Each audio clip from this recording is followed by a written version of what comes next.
আলাইকুম বন্ধুরা, সকলে কেমন আছো? আশা করি সকলে অনেক অনেক ভালো আছো। আজ আমি তোমাদের জন্য এক্সপ্লেন উইথ আহমদ চ্যানেলের মাধ্যমে যে বিষয়টি এক্সপ্লেন করতে যাচ্ছি তা হলো নিম। এই যে নিম গাছটি দেখতে পাচ্ছ তা আমাদের বাসার পাশে থেকেই সংগ্রহ করা, প্রায় অনেক জায়গায় এই গাছটির উপস্থিতি লক্ষ্য করা যায়, বিধায় এটিকে আমাদের দেশের জন্য সহজলভ্য গাছ বললেও ভুল হয় না। এই নিম গাছ বিভিন্ন ধরনের রোগের উপশম হিসেবে বহু প্রাচীনকাল থেকে ব্যবহৃত হয়ে আসছে। এই নিম গাছের অনেক অনেক উপকারিতা রয়েছে, যেমন চর্মরোগ, বিভিন্ন প্রকার স্কিন ডাইজেস এর ব্যবহার ফলপ্রসূ হয়। স্কিনের born white head, dark head দূর করতেও সাহায্য করে।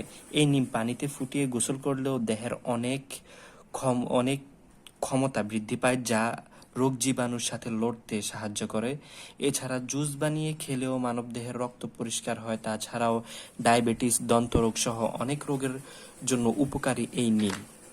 তো বন্ধুরা, আজকের জন্য এতটুকুই। কথা হবে অন্য কোনো দিন অন্য কোনো বিষয়ের এক্সপ্লেনেশন নিয়ে। সেগুলো পেতে আমাদের চ্যানেলটি সাবস্ক্রাইব করে সাথেই থাকুন।